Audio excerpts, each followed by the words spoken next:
ಅಯೋಧ್ಯೆಯ ರಾಮ ಮಂದಿರ ಲೋಕಾರ್ಪಣೆಗೆ ಕ್ಷಣಗಣನೆ ಆರಂಭ ಆಗಿದೆ. ಅಯೋಧ್ಯೆಯಲ್ಲಿ ಸಂಭ್ರಮ ಮನೆ ಮಾಡಿದೆ. ಕೇವಲ ಅಯೋಧ್ಯೆ ಮಾತ್ರ ಅಲ್ಲ, ಅಯೋಧ್ಯೆಯಲ್ಲಿ ಭವ್ಯ ರಾಮ ಮಂದಿರ ಉದ್ಘಾಟನೆ ಆಗ್ತಾ ಇರುವಂತಹ ಹಿನ್ನೆಲೆಯಲ್ಲಿ ದೇಶದಾದ್ಯಂತ ಸಂಭ್ರಮ ಇದೆ. ತ್ರೇತಾ ಯುಗವೇ ಇಳಿದು ಬಂದಂತಿದೆ. ಅಯೋಧ್ಯೆಯಲ್ಲಿ ಭಕ್ತಿ ವೈಭವ, ಬೀದಿ ಬೀದಿಗಳಲ್ಲಿ ರಾಮೋತ್ಸವ, ರಾಮ ಭಜನೆ, ರಾಮ ಕೀರ್ತನೆ ಕೇಳಿ ಬರ್ತಾ ಇದೆ. ಮೈ ಮರೆತು ರಾಮ ಭಜನೆಯಲ್ಲಿ ಭಕ್ತಗಣ ತಲ್ಲೀನವಾಗಿದೆ.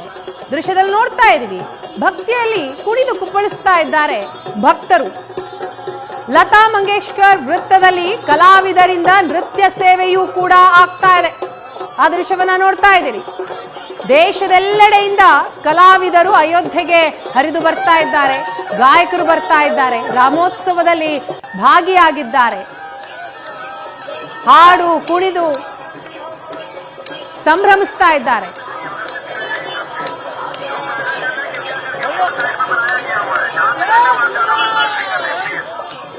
ಈ ಬಗ್ಗೆ ನಮ್ಮ ಪ್ರಾಜ್ಞರಾದಂತಹ ಶ್ರೀಕಂಠ ಶಾಸ್ತ್ರಿ ಅವರು ಅಲ್ಲಿಂದ ಮಾಹಿತಿಯನ್ನ ಕೊಟ್ಟಿದ್ದಾರೆ. ಆ ಸಂಭ್ರಮ ಹೇಗಿದೆ ಅನ್ನೋದನ್ನ ತೋರಿಸಿದ್ದಾರೆ ನೋಡಿ.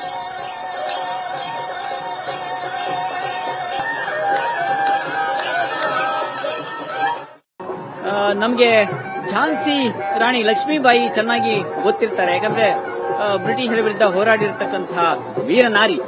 ಅಂತ ಝಾನ್ಸಿಯಿಂದ ಬಂದಿರತಕ್ಕಂತಹ ಒಂದು ನೃತ್ಯ ತಂಡ ಇವತ್ತು ರಾಮ ಸೇವೆಯನ್ನ ಮಾಡ್ತಾ ಇದೆ. ನೃತ್ಯವನ್ನು ಸಲ್ಲಿಸುವ ಮೂಲಕ ಆ ದೃಶ್ಯಗಳನ್ನ ತೋರಿಸ್ತೀನಿ ಬನ್ನಿ.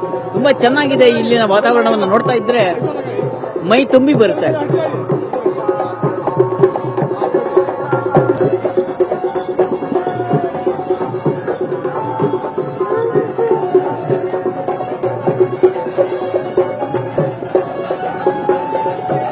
ನಾವು ಭಗವಂತನಿಗೆ ಪೂಜೆ ಸಲ್ಲಿಸುವಾಗ ಷೋಡಶೋಪಚಾರ ಪೂಜೆ ಅಂತ ಇರುತ್ತೆ.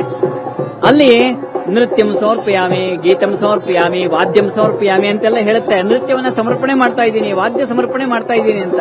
ಹಾಗೆ ಈ ರಾಮ ಪ್ರತಿಷ್ಠಾಪನಾ ಸಂದರ್ಭದಲ್ಲಿ ಇಂಥ ಸಮರ್ಪಣೆಗಳು, ಸೇವೆಗಳು ನೆರವೇರ್ತಾ ಇದೆ.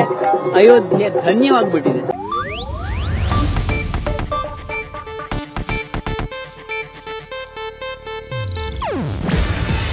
ಇದು ಏಷ್ಯಾನೆಟ್ ನ್ಯೂಸ್ ನೆಟ್ವರ್ಕ್ ಪ್ರಸ್ತುತಿ. ನೀವು ನೋಡ್ತಿದ್ದೀರಾ ಏಷ್ಯಾನೆಟ್ ಸುವರ್ಣ ನ್ಯೂಸ್.